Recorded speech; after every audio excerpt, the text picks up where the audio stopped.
Hello, everybody. Good evening, and welcome back to another episode of our photography review show. I hope you all had a great week. I hope you had a lots of fun, hopefully, at least with your camera. And I hope you're ready for more photography reviews. Now, if you've never been here before, my name is Jakub, and I am a professional photographer based in West Sussex, England.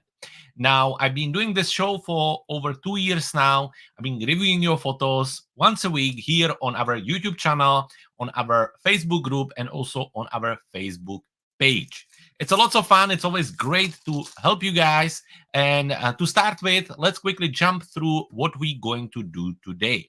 Now, if you've never been here before, you may want to know that we look at three aspects of your images. We generally look at the technical part. That's where we look at the camera details and also things like exposure, sharpness, noise, and so on. After that, what we do, we look at the artistic part of the image. This is where we look at things like composition, storytelling, main subject, and everything to do with that part of your photography.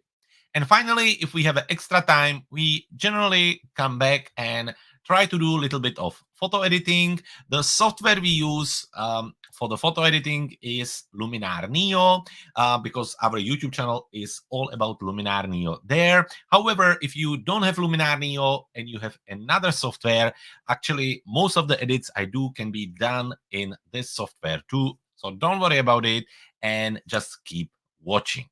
Now, just quickly to let you know how you can join us and how you can submit your photos. Well, to do that, there's nothing easier than jumping into our website, cleverphotographer.com/forward membership. And that's where you can join our membership that is called Clever Photographer Plus. And by doing that, for a little fee, you will first of all get access to the photography review show. Then you also going to get access to our Clever Photographer Academy. And more importantly, you will get access to a monthly bundle full of great digital assets for photographers.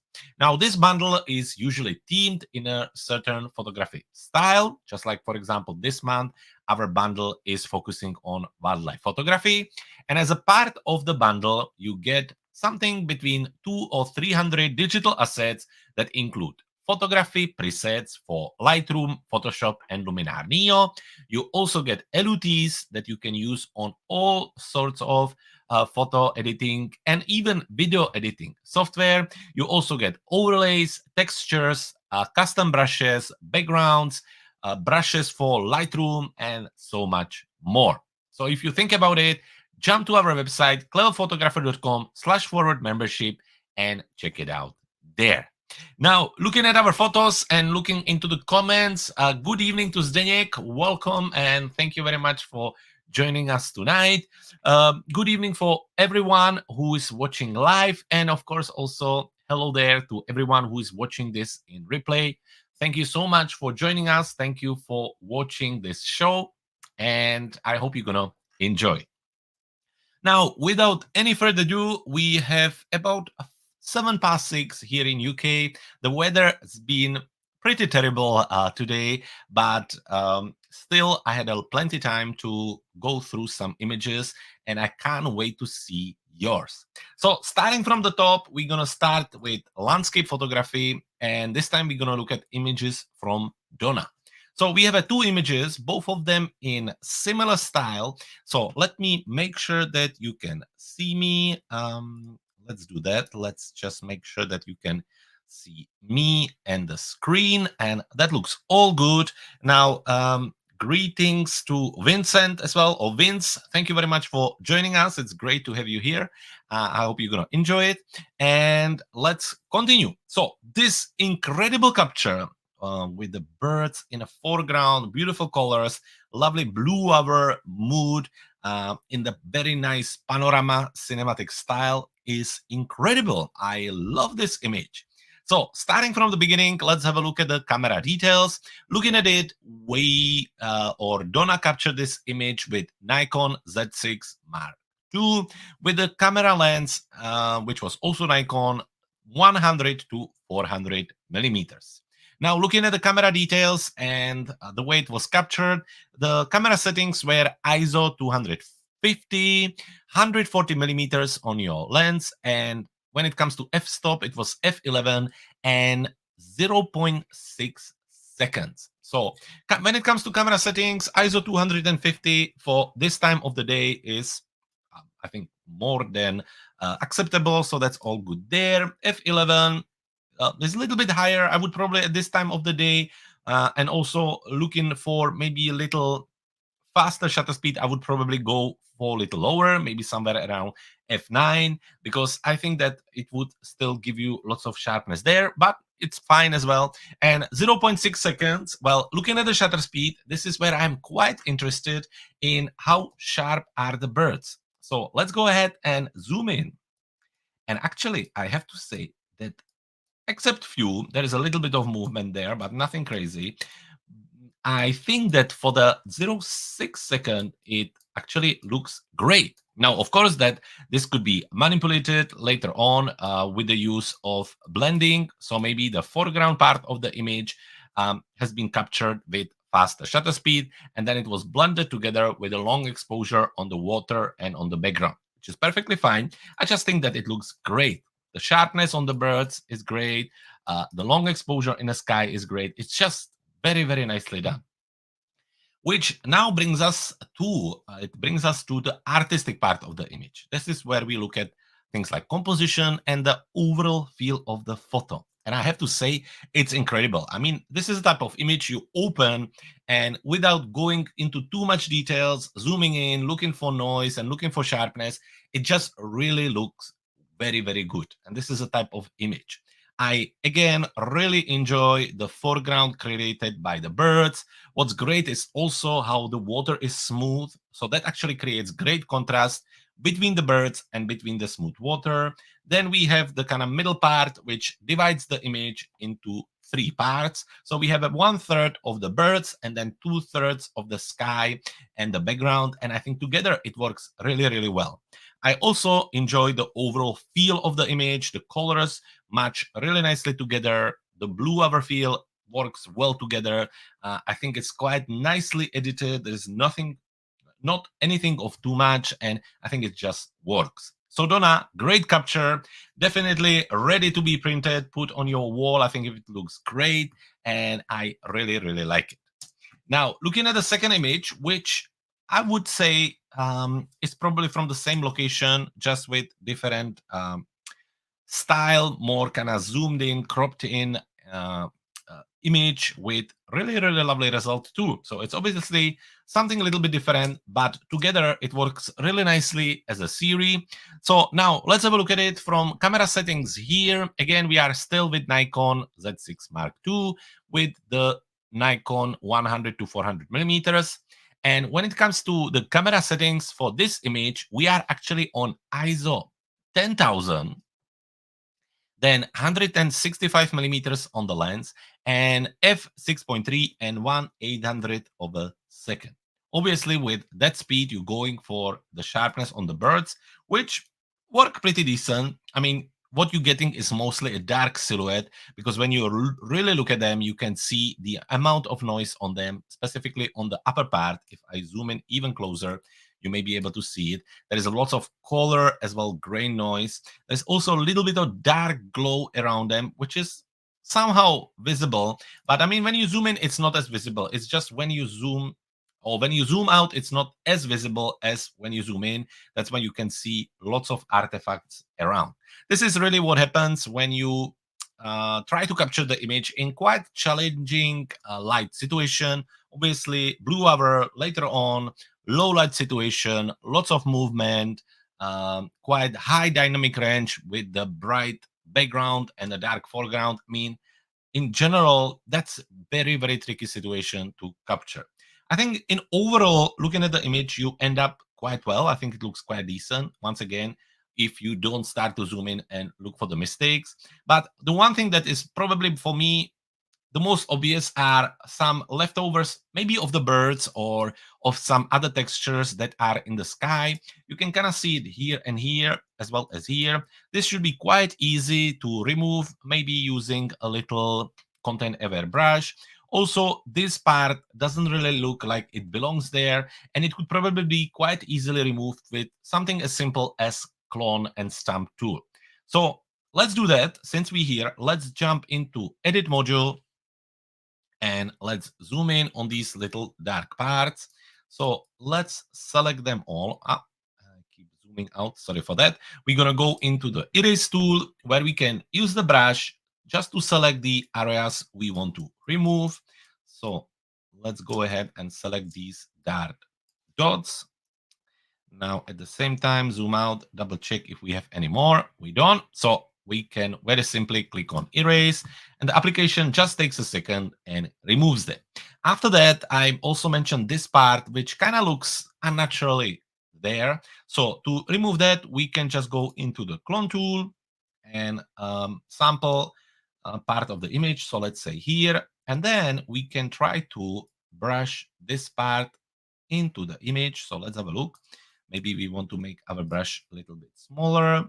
And I think that looks much better already. Now we can sample another area somewhere around here. And just like that, I think that already looks much better. Let's have a look at it. Let's see the before with the dots and with this part.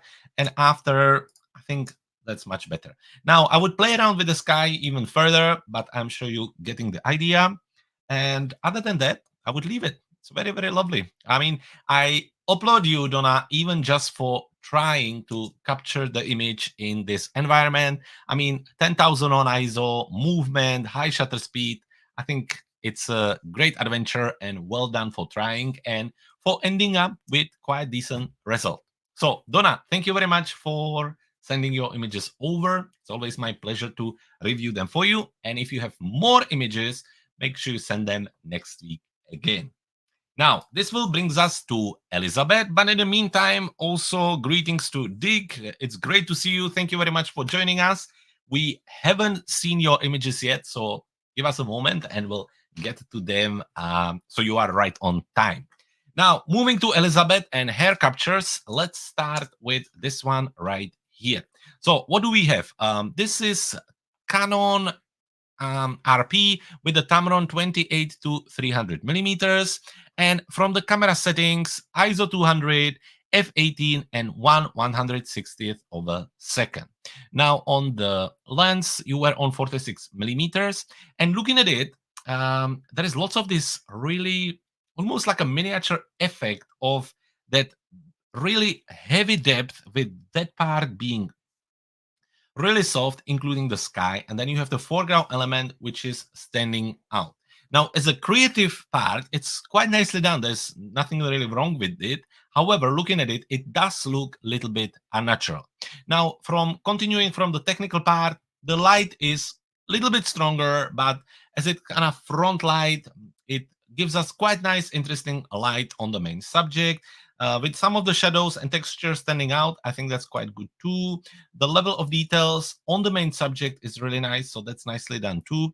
However, moving on, we will look at some part of the depth. As you can see that the transition on some of these parts is a little bit too visible. For example, here, it really starts from super sharp area, and then it very quickly leave into that more soft area and the area that is out of focus. So on some parts, also the lines are a little bit too sharp and it's a little bit too visible, but still, as I said, as a creative thing, I think well done for trying. So Elizabeth, let's talk about the composition on this one, which I quite like. I think it's nicely done.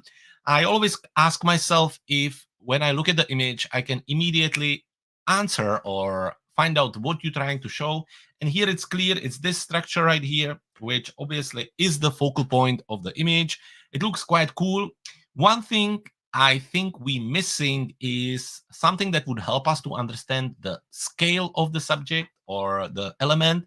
So when I look at it, because I don't know where it is, and I never been there, I couldn't really tell you if this object is 2 meters tall or if it's 20 meters tall. And this is where it's really handy to maybe incorporate a person or something that the human eye recognize and then compares it with that elements and is able to say how big is it. I quite often use people I place them next to these objects, and that really helps to show even more the size of the element. So that's quite cool. So that would be something you could try for next time. Otherwise, one more time, I will mention the quite sharp depth, which is um, created later on. You can see that on some parts it works, on some part it doesn't. I think you could totally do that, but I would probably leave the background little less defocused. So play around with the blur, bring it down a little bit until you almost can't see the difference, and that's when it's really gonna start to work. The sky works quite well too, so in all it actually is quite nice, but just keep an eye on these kind of harsh lines and just try to adjust the blur. Now, moving to the second image, which is also really, really nice. And I think that works a little bit better. There is no this blurry soft effect here. So that looks all good. Now, again, looking at it, we have a similar environment, obviously with these rocks. It all looks really, really cool. Similar to the first image. Again, I don't know exactly what we're looking at, so I would be quite interested to know how big actually these rocks are, if they are maybe meters and meters, or if they are maybe just very small. Either way, it looks very interesting. In overall, the contrast between the blue sky and the orange foreground works quite nicely too. So in overall, that is quite nice. Now, looking at the camera settings, Canon RP again with the Tamron 28 to 300 millimeters. And from the camera settings, again, ISO 100, f8, and 1/400 of a second. From the from the camera settings, there is absolutely nothing wrong with it. Nice and low ISO, f-stop, getting the most out of your lens, 1/400 of a second, safe enough. It gives you details all across the image together with quite decent exposure. So Elizabeth, this image technically is really nicely done. Again, the sharpness looks very good. The light is a little bit harsher, but for this environment, I think that's quite acceptable. And the noise is not too visible. So technically, very well done.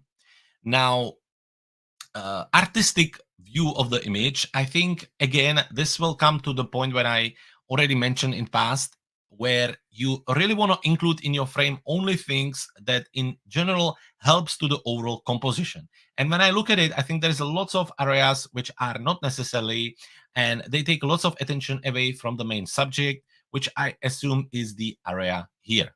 Now, what we could do with it, we could try to crop it a little bit differently. For example, simple 4:5, I think would already help. So we could kind of center the main subject right here and then just crop it. And immediately we get a little bit more attention and impact on the main subject. You could, if you would want to, shift it around. So for example, you could actually position the main subject on the golden point of the upper rule of third line. So you could do something like this, and that would make it a little bit less centered, a little bit less flat, and it will add a little bit of depth to the overall image. Of course, that you could try even different ratios, 16:9 by maybe just, again, shifting it around and getting something like this could also really work. So you would end up pretty much with something like this. Again, more focus on the main subject and maybe bring in a little bit more contrast and depth with the sky at the back. So all in all, I would play around with the crop and framing. Again, I would look at the ways of how to work with the scale on these subjects to, again, for the human to be able to recognize what's the size of some of these structures. And when it comes to editing, just keep an eye on making it a little bit more natural and playing around with the sliders so it looks as good as possible.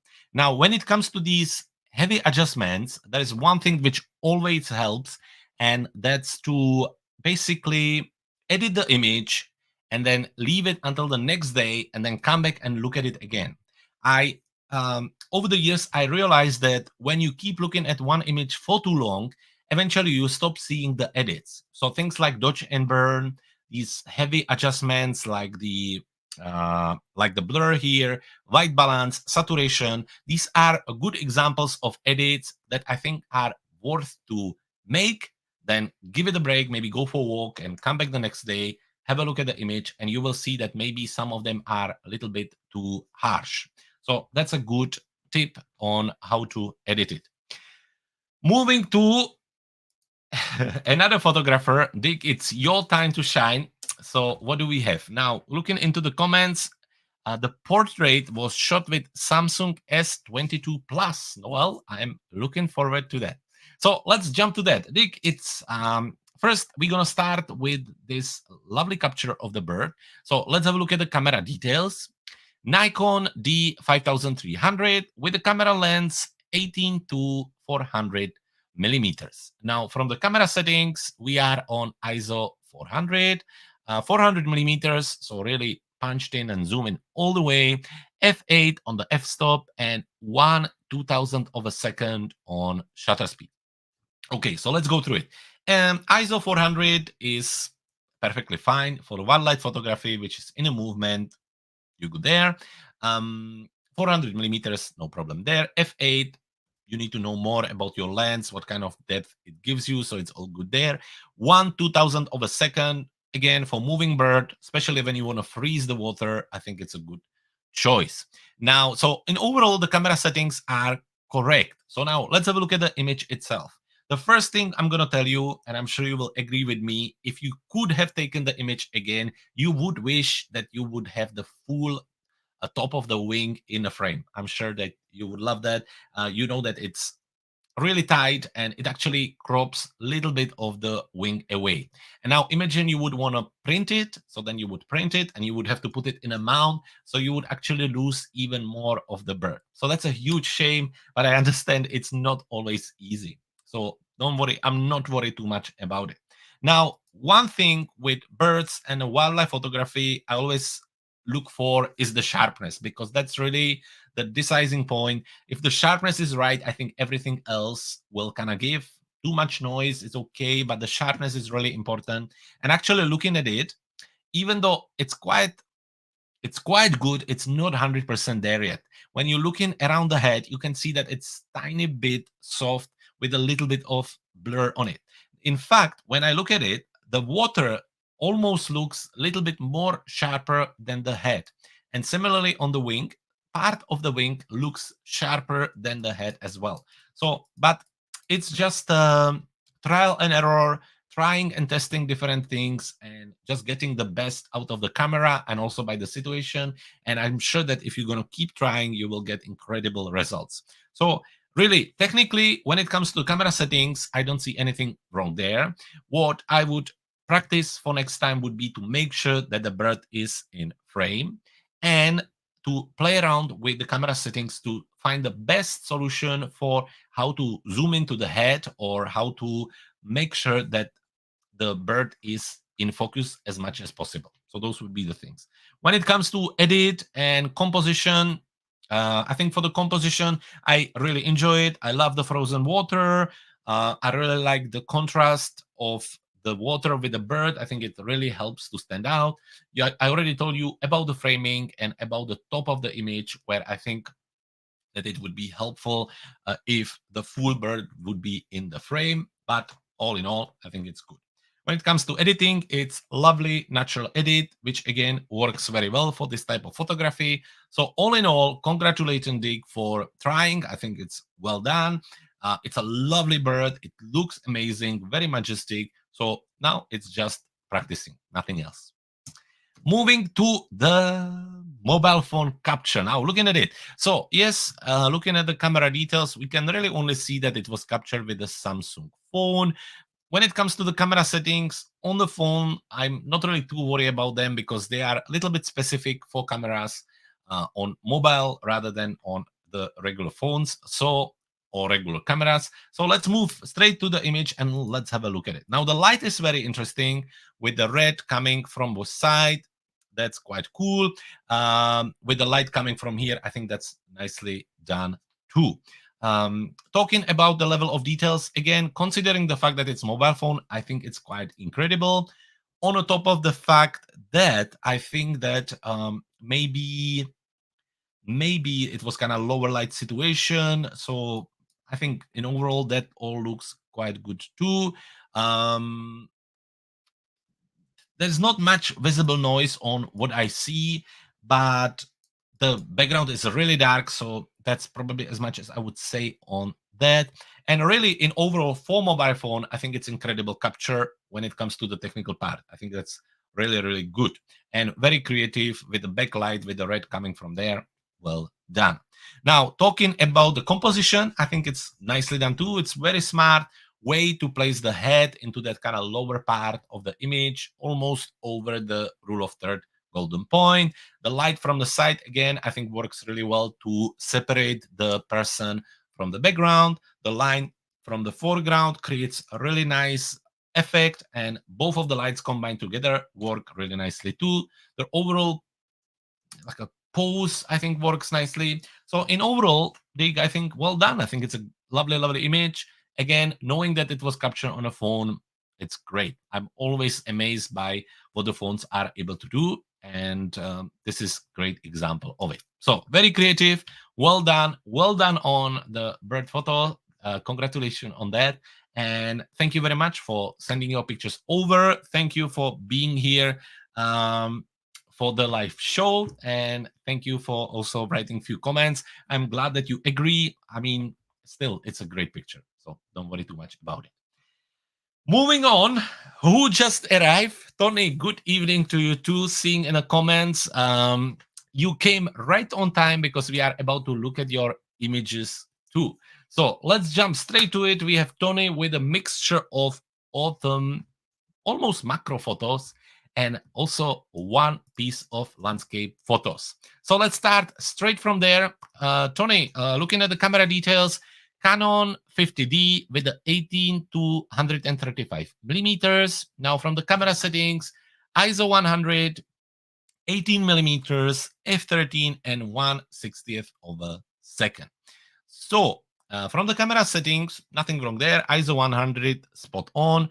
F13, well, with 18 millimeters, almost unnecessary, to be honest, unless you were going for longer exposure, which is not really the case. So, on a scene like this, especially when you're capturing image wide, so let's say 24 millimeters and below, really f7.1, f9 will give you as much sharpness all the way through as f13.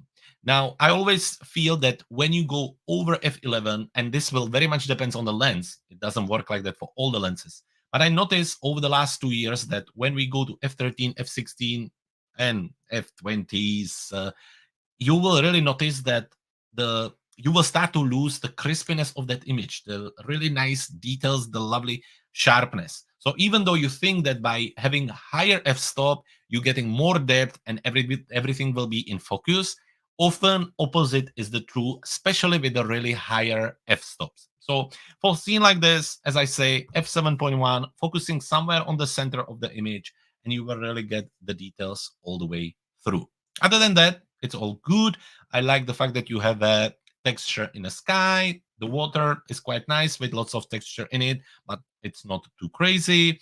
The light is interesting. It's kind of moody shot, but really this image is all about the composition, which I really enjoy. What I like on it? Well, there's a combination of different things that I really like. First, I really like the leading line created by the beach, bringing our eyes towards the church. I think that works really well. I also like the foreground with the grass, middle ground with the kind of middle area, and background with the sky. I think that works nicely too. Another thing I like is the rule of thirds here. 1/3 of a sky, 2/3 of the ground. That works really nicely, and it does create really powerful composition. So there's lots of lovely things put together here.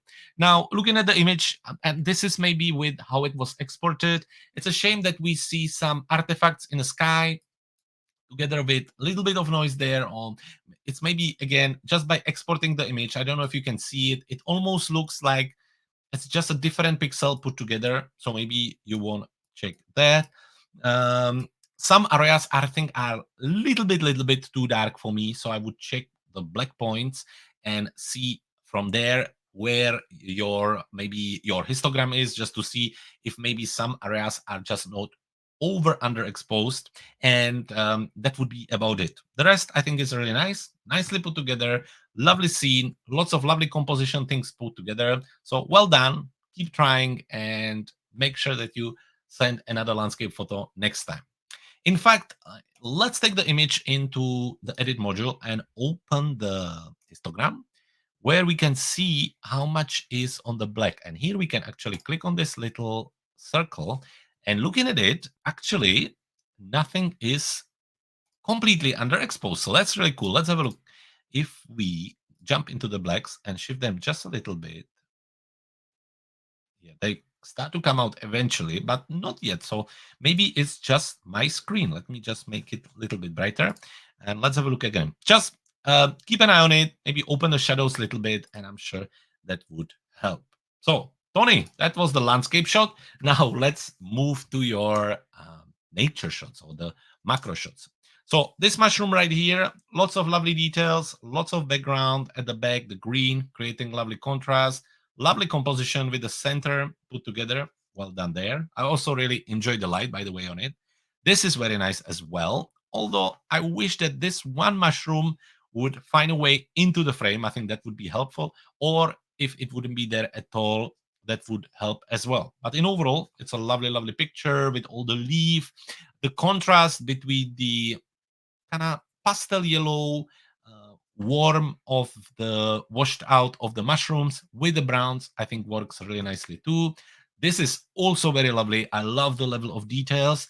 And what I really like on this image is the overall feel of that kind of pastels, green, kind of moody, dark green, yellow, brown, all of that having pretty much same color. And then you have the drops, which having different color and different texture and shape really stand out of the image. So really, this is very creative, and this is really, really nice. I really enjoy that. I mean, you could totally print this on postcard or card for autumn greetings, and I think it would work really well. So Tony, I really like this one. That's nicely done. The sharpness is good, and I really enjoy the overall feel. Now, looking at this image with this red leaf, although I really like the composition, I'm not 100% sure about the sharpness. But saying that, it looks like almost the image is really export it looks like it's not exported in the best quality. And although the sharpness is there, when I really zoom in just a little bit, everything start to looks almost like it was painted by watercolors. So with this image, I'm not sure. It's a lovely capture. I like the contrast of the red, but I don't know, it just looks very pixelated, unusually for your images. So maybe you want to check it out and see if maybe the export didn't work well. Anyway, love this one. Love the mushrooms as well. This one is really cool. And the landscape, I already told you a lot about it. So well done on that as well. Well done on putting it together. Now, finally, we have a time to look at images from Zdeněk, who, to start with, actually mentioned that this was the first time he was able to take a picture of black rhino. Well, I think it's really, really cool. Beautiful, majestic animals standing right here together with the bird in the foreground. That's quite interesting. And then we have another landscape capture right here. So, Zdeněk, let's start with this one. Now, it doesn't say what camera you used for it, but it does mention the lens, which was Canon 55 to 250 millimeters. When it comes to camera settings, ISO 400, 250 millimeters on the lens, so really zoomed in, and f5.6 on the f-stop. Now, looking at the shutter speed, 1/400 of a second, and I assume that if the rhinos are not moving necessarily, I think maybe that's probably far more than fast enough. Now, when we zoom in, let's have a look. Again, similar to Tony a little bit. When you zoom in, you start to get a little bit of pixelations. That's probably about the size of the image. But the sharpness is quite good. The light is really nice, although I think maybe this rhino is a little bit bright. And I don't know if that's to do because of the editing, or if maybe there was some kind of color coming through. But looking at the whole image, everything looks good except this part of the body, which looks really, really bright to me. But other than that, everything looks good. No noise, quite nice depth. So everything looks good to me. Now, talking about composition, I think it's very lovely. I really, really like a lot about it. Obviously, the two subjects, they create images themselves, so well done on that. The contrast created by the different level of brightness and also by shape works nicely together too. The bird in foreground, I'm not 100% sold if it was there or if it was added later, but I will take the benefit of the doubt and say it was there. If it was, I think it's a great way to showcase a scale. Earlier, we were talking about the images from Elizabeth, where I mentioned that it's a bit difficult to see how big the rocks are. Well, on this image, this really helps to show that actually the rhinos are really, really big. So well done on that too. Now, when it comes to post-processing, as I mentioned, I would probably bring the white color or the kind of bright color on the rhino down a little bit. Now let's see if we could actually use maybe a simple highlight slider. So just a little bit down. So yeah, that helps immediately actually. And what we could do, we could apply it again just to the animal. So let's have a look. If we use simple brush and just brush it over the rhino, which I think will really help just to manage the proportions of the highlights between the animal and the rest of the image. Other than that, I think it looks good. What we could do, we could apply a little bit of extra vignette, again, with a little bit of inner light in the center to add more attention. To top it off, I would push the details a little bit with a simple details tool to get the structure of the animals to stand out. So this is what I would do with this image. So now let's return and look at the image number 2 here. So Zdeněk mentioned that the bird was there. Well, if it was there, as I told you, I completely believe that it was there. And I mean, you almost can't make it. It looks great. It looks great that it's there, and it really helps with the depth and the scale for the animals. Now, coming back from the land to the landscape, that's a beautiful view of the whole valley down there. Captured again, not camera on this one, but 15 to 45 millimeters on lens with the camera settings ISO 100, f8, and 1/400 of a second. So camera settings spot on, nice and low ISO, getting the most out of your lens with the f8 and 1/400 of a second, giving us nice level of exposure and view. Now the light is a little bit harsher. You can see specifically on this part with the really darker shadows and here as well. But in overall, technically quite nicely done. There is a touch of noise in the sky up there, but that could be very easily done and fixed by simple luminosity slider. But more importantly, looking at the composition part, there is lots of nice things here as well. I really enjoy the foreground with this little bush. It really helps and open the scene and really help us to create depth in the image. The valley really creates a lovely leading line through it, so that's nicely done too. The little bit of a sky also helps to put things together, so well done there. And in general, I think it's quite nice. So Zdeněk, well done. The only thing I would add to it is the daylight, which I think some of the shadows are really strong. So let's have a look what we could do with it just to make it a little less flat. Well, first we can use the enhance AI, not too much, just a little bit to refresh the image. So somewhere around here.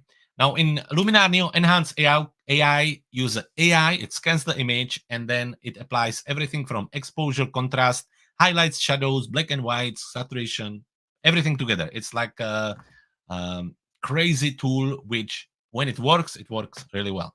After that, what we're gonna do, we're gonna definitely apply vignette.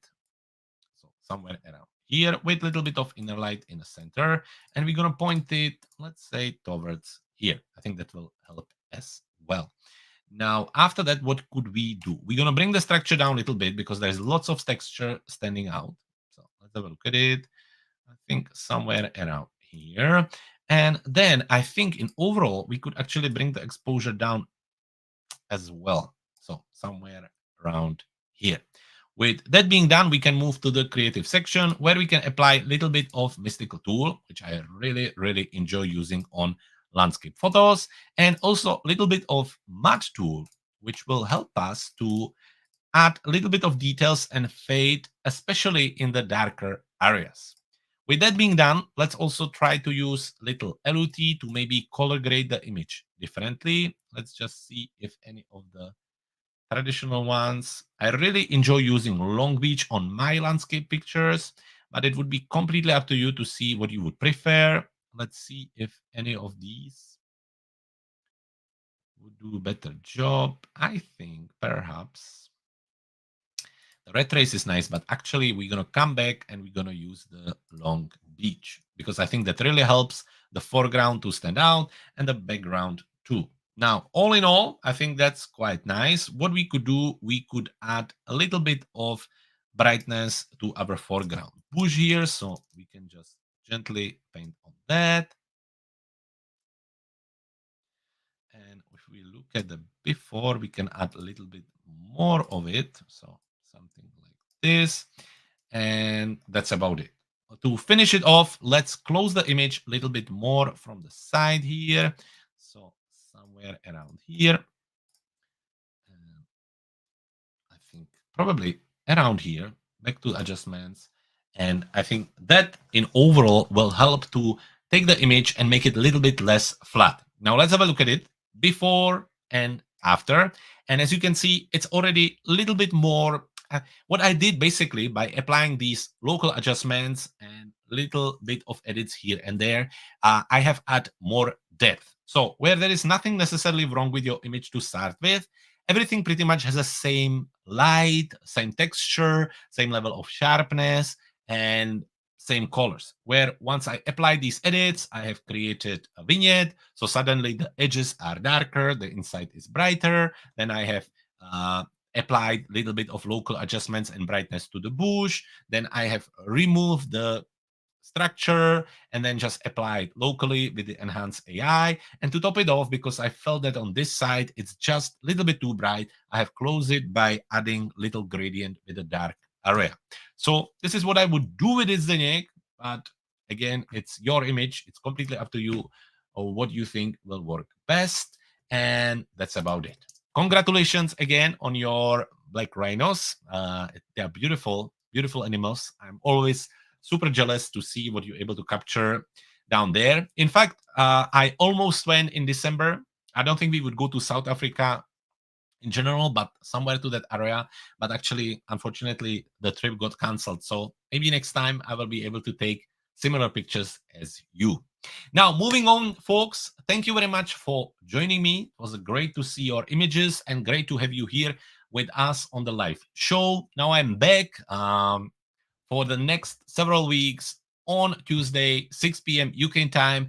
I will be going through your pictures and sharing your feedback with you. So if you want, make sure that you upload your images always before the Tuesday. The link is already in the Clever Photographer Academy and the membership zone.